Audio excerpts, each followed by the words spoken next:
कव्वाली जब मुंबई पैटर्न पर आई तो झूम बराबर झूम शराबी, है ना। हाँ हाँ, ऐसा अजीज नाजा का बहुत फेमस हुआ, अल्ताफ राजा का तुम तो ठहरे परदेसी, तो उसके बाद से यू टर्न लेने लगा। वर्तमान में ये है। साहब प्रणाम, मैं नवीन दिल्लीवाल। दुर्ग शहर का एक बड़ा त्योहार, बड़ा कार्यक्रम आने वाला है। 13, 14, 15 को कार्यक्रम होने वाला है। काबुली सरकार का उर्स पाक है। इस बार 74वां साल है ये, और सालाना उर्स पाक कमेटी के लोग हमारे साथ मौजूद है, अध्यक्ष हमारे साथ मौजूद है। उनसे बात करते हैं कि इस बार जो 74वां उर्स पाक है वो कितना खास है। भैया बहुत स्वागत है द समाचार में आपका। 74वां उर्स पाक, काबुली सरकार काफी प्रसिद्ध है, काफी दूर दूर से लोग इस दरगाह पे अपना मत्था टेकने आते हैं, अपनी दुआएं मांगने आते हैं। इस बार 74वां जो उर्स पाक है वो कितना अलग होगा बाकी कार्यक्रम। दुर्ग का जो उर्स है वो पूरे हिंदुस्तान में फेमस है, और हर साल हम कुछ ना कुछ नया करते हैं। जैसे बैरिकेटिंग हो गई, बैठने की व्यवस्था हो गई महिलाओं की, और वीआईपी की सारी व्यवस्थाओं के लिए हम बैरिकेड्स लगाते हैं। और यही देखते हैं कि हम जहाँ तक 28 साल से मैं उर्स पाक कमेटी का अध्यक्ष हूँ, और बाबा का ऐसा करम है, इस प्रोग्राम में इतनी भीड़ होने के बाद, हजारों लाखों की भीड़ होने के बाद, आज तक कोई वारदात नहीं हुई, आज तक कोई घटना नहीं हुई, आज तक कोई बात नहीं हुई। इतने भीड़ होने के बाद भी इतनी सरलता से प्रोग्राम निपटता है, ये सब बाबा का करम है हम लोगों के ऊपर। और हमारा व्यक्तिगत 3 दिवसीय लंगर का प्रोग्राम होता है, जो हम अपने पायल ट्रेवल्स के कैंपस में करते हैं। और 3 दिनों तक हम जो हजारों आदमी जो बाहर से आते हैं, जिनके मतलब खाने की ये सब जो करने की व्यवस्था रहती है, वो हम निःशुल्क वहाँ पे उनको भोजन कराया जाता है। और इस साल भी जैसे शासन का निर्देश है साउंड सिस्टम पे कंट्रोल करना, तो डीजे और बड़े बड़े ट्रेलरों में जो संदल निकलता है उस पर बंदिश लगाई गई है, ताकि आम पब्लिक को शहर में दिक्कत ना हो, कहीं शहर जाम ना हो। और सारे संदल कमेटी को निर्देशित किया गया है कि आप परमिशन ले लें। हमने भी निर्देशित किया है, और प्रशासन ने भी निर्देशित किया है कि आप परमिशन ले लें और अपना रूट तय कर लें, और उस रूट के बाहर अगर कोई जाएगा तो उसको प्रशासन उस पर सख्त कार्रवाई करेगा। देखिए प्रकाश भैया, जहाँ इस वक्त पूरी दुनिया में युद्ध का माहौल है, लड़ाई झगड़े का माहौल है, हिंदू मुस्लिम हो रहे हैं, वहाँ पे आप लोग 74 साल से एक ऐसा कार्यक्रम कर रहे हैं जिसमें ना सिर्फ मुसलमान भाई बल्कि हिंदू लोग भी बड़े तादाद में, उस हिंदू भाई भी बड़े तादाद में शामिल होते हैं। बच्चे, बुजुर्ग, महिलाएं, इन सबको एक साथ कैसे जोड़ के आप लोग रख पाते हैं, ये जरा चमत्कार बताइए, किनके चमत्कार से होता है ये? भैया ये हमारा कुछ भी नहीं है, ये चमत्कार सारा बाबा का है। 74 साल से उर्स हो रहा है, 28 साल से मैं अध्यक्ष हूँ, और हमने ये देखा है कि इस उर्स के इस प्रोग्राम में जो सन 1952 से होता चला आया है, हमेशा ये एक हमने जब से चालू किया, मैं अध्यक्ष बना हूँ 28 साल से, हम इसको उर्स पाक के रूप में नहीं, एकता उत्सव के रूप में मनाते हैं। और ये दुर्ग शहर से ही हिंदू मुस्लिम का जो ये सिख ईसाई का एकता उत्सव का पूरा प्रचार हिंदुस्तान में हुआ है, और बहुत से जहाँ पे उसका प्रोग्राम होता है उस पर एकता उत्सव लोग मनाने लगे हैं। और इस कमेटी में भी कोई मतलब ये नहीं कि मुस्लिम है, हिंदू मुस्लिम सिख ईसाई सारे लोग हैं, पदाधिकारी हैं, और तन मन धन से काम करते हैं। मैं खुद हिंदू हूँ, जैन हूँ, लेकिन आज 28 साल से मैं उस कमेटी का नेतृत्व करता आ रहा हूँ। और सारी कमेटी मेरे बात को, मेरे आदेश तो नहीं कहूँगा, लेकिन मेरी बात को आदेश मानकर उसका अक्षरशः पालन करते हैं। इसीलिए आज तक हमारी कमेटी में कोई विवाद, कोई झगड़ा, कोई ऐसा नौबत नहीं आई कि कोई हम आपस में मनमुटाव हो, और यही हमारे एकता का प्रतीक है। बिल्कुल, बाबा काबुली सरकार का आशीर्वाद आप लोगों के हाथ सिर पे है। लेकिन जहाँ इतना अच्छा आयोजन होता है, इतने लोग आते हैं, इस आयोजन का आनंद उठाते हैं, वहाँ पे एक दाग भी लगा है कि साफ सफाई की व्यवस्था जो होती है, जब पीछे दुकानें लगती है, मेले जो लगते हैं, वहाँ पे सफाई की व्यवस्था नहीं हो पाती।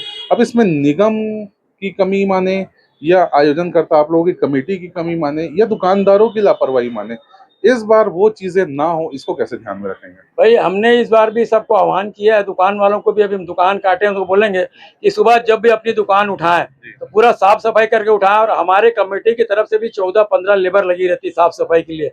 जैसे थाना कैंपस में महिलाएं बैठती, सुरक्षित रहती है, उनके लिए भी हमारे कमेटी के जो स्टाफ है और निगम का स्टाफ है, वो पानी की व्यवस्था, सफाई की व्यवस्था सारा करते हैं। और इस साल हम और अच्छे से इस चीज़ को करेंगे कि ताकि सुबह जब सारी दुकानें खोले और जो उर्स का प्रोग्राम खत्म हो तो अच्छे से सारा हमारा शहर नीट एंड क्लीन। सख्ती देखने को मिलेगा क्या कमेटी वालों की तरफ से? हमने पूरा दुकानदारों को पूरा इस बार हमने अलग अलग कमेटी बना दी है कि दुकान कौन काटेगा, सफाई व्यवस्था कौन देखेगा, पानी की व्यवस्था कौन देखेगा। ये छोटी छोटी कमेटी बना दी है और उसके एक इंचार्ज बना दिए। उनकी जवाबदारी रहेगी कि वो सारी व्यवस्था को मैनेज करें। कुछ लोग और हमारे साथ मौजूद हैं, वे अभी काफी सालों से जुड़े हुए हैं, महासचिव हैं आप कमेटी के। जरा बताएं, इस बार जब कवाल आ रहे हैं वो कहाँ कहाँ से आ रहे हैं और किस तरह का कंपटीशन इस बार कवालों के बीच में देखने को मिलेगा?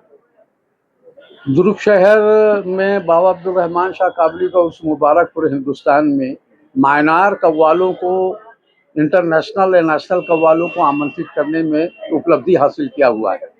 और बड़े बड़े हिंदुस्तान के जितने भी बड़े कव्वाल रहे, चाहे जानी बाबू, अजीज नाजा, यूसुफ आजाद, इन लोगों लगातार यहाँ पर प्रोग्राम देते रहे। महिलाएं कव्वाल भी बहुत अच्छी अच्छी कव्वाली आई, रानी रूपलता, परवीन रंगीली, आरजू बानो, आरजू परवीन, ये ख्याति प्राप्त कव्वाल लोग रहे हैं। इस साल सबसे बड़ी उपलब्धि ये है कि जो 15 तारीख को चांद कादरी कव्वाल एंड पार्टी आ रही है दिल्ली से, इन्होंने माननीय नरेंद्र मोदी प्रधानमंत्री के समक्ष प्रोग्राम दिया है। और राष्ट्र के संबंध में राष्ट्रीय गाना जो उन्होंने प्रस्तुत किया था, उसे माननीय प्रधानमंत्री जी के मतलब यानी बहुत भावुक हो गए थे। तो वो कव्वाल को हमने आमंत्रित किया है। पहले दिन जो है सुल्तान साबरी कव्वाल एंड पार्टी दिल्ली का मुकाबला आकिब उमैर चिश्ती कव्वाल एंड पार्टी दिल्ली के साथ होगा। दूसरे दिन चांद कादरी कव्वाल एंड पार्टी यानी 15 तारीख को का मुकाबला ghazal singer Riyaz Warsi qawwal and party Delhi के साथ होगा। और आखिरी दिन 16 तारीख को अमन अफजाल कव्वाल एंड पार्टी जो सूफी और बॉलीवुड सिंगर है, उसका मुकाबला गुलाम वारिस कव्वाल एंड पार्टी दिल्ली के साथ होगा। तो इस प्रकार से ये इस टाइम आयोजन में कुछ ऐसे भी कव्वालों को बुलाया गया जो यूट्यूब में बहुत छाए हुए हैं और युवा लोगों की ज्यादा पसंद है। अब आपने युवा की बात कही, मेरा सवाल वही था अगला कि ये दौर अब पूरे युवाओं का है, आप लोगों का दौर चला गया लगभग। तो आप लोगों के दौर में कव्वाली सुना जाता था, कव्वाली होती है 15-15 मिनट के, 20-20 मिनट के, आधे घंटे के। आजकल की जो जनरेशन है वो 20 सेकंड की एक रील नहीं देख पाती पूरी, है ना, उसमें बोर हो जाती है।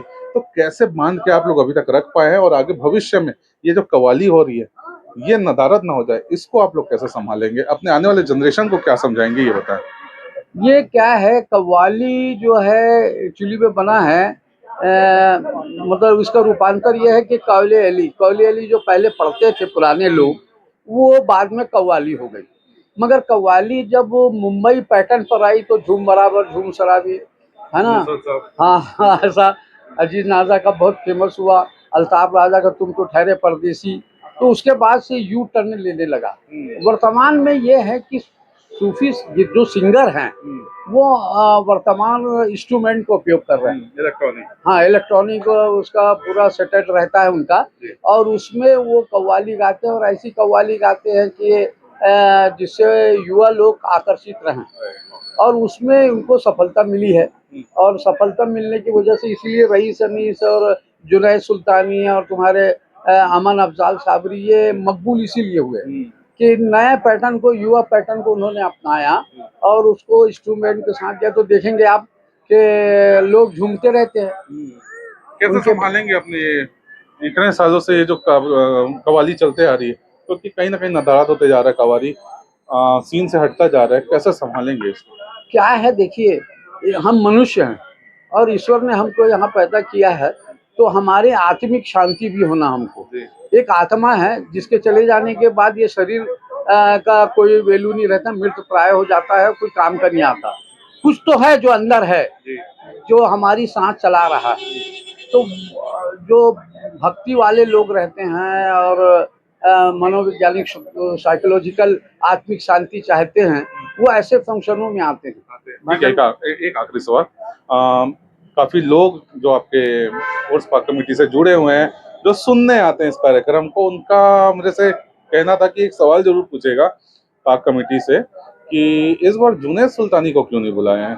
पिछले दफे उन्होंने काफी माहौल बनाया था, लोगों ने काफी पसंद किया था, ना तो बड़ों ने, बुजुर्गों ने, बच्चों ने, सबने पसंद किया था। इस बार उनको क्यों नहीं बुलाया? सर वो लगातार 8 साल से आ रहे थे दुर्ग में, लगातार नियमित 8 साल से। तो राजनांदगांव उर्स पाक कमेटी ने उन्होंने दावत दिया तो वो वहाँ की दावत कबूल कर लिए। दरअसल उनका कहना ये था कि एक ही कव्वाल को हर साल गवाने से कलाम भी होना उतना पढ़ने का। जी। नई जगह में मतलब सब चल जाता है, मगर पुरानी जगह में पसंद नहीं करते कि वो वही प्रोग्राम सुने। तो उन्होंने खुद माजरा चाहा और तारीख भी नहीं थी उनके पास, तो उन्होंने कहा कि अगले साल आप देखिएगा, अगले साल मैं जरूर आऊंगा। तो अगले साल युवाओं को कह रहे हैं कि अगले साल जुन्नत सुल्तानी जरूर आएगा। नहीं आएगा। ठीक है। तो ये जी, तो ये थे उर्स पाक कमेटी के मेंबर। खास तौर पे उन्होंने बताया कि कार्यक्रम 13, 14, 15 को है। कव्वाल जो हैं इस बार काफी खास कव्वाल आ रहे हैं, जिन्होंने प्रधानमंत्री नरेंद्र मोदी साहब को अपनी कव्वाली सुनाई थी। तो लगातार 73 साल से ये कार्यक्रम हो रहा है। बाबा काबुली सरकार बहुत प्रसिद्ध ये दरगाह है। पूरे देश से, दुनिया से लोग यहाँ आते हैं, अपनी मन्नतें मांगते हैं, अपनी दुआएं मांगते हैं और अपनी बातों को बाबा के सामने रखते हैं। ये उर्स पाक जो होता है 3 दिवसीय होता है। काफ़ी दूर दूर से यहाँ लोग आते हैं। महापौर आज पहुंची हुई थी निरीक्षण करने के लिए। व्यवस्थाओं को उन्होंने जाना, समझा और कुछ अपनी तरफ से निर्देशित किया कि इन शर्तों के साथ आप ये उर्स पाक मनाइए, सफाई की खास व्यवस्था रखिए और रात 10 बजे के बाद जो साउंड है उसकी जो वॉल्यूम है वो ज़रा कम रखें, ताकि लोगों को यहाँ पे परेशानी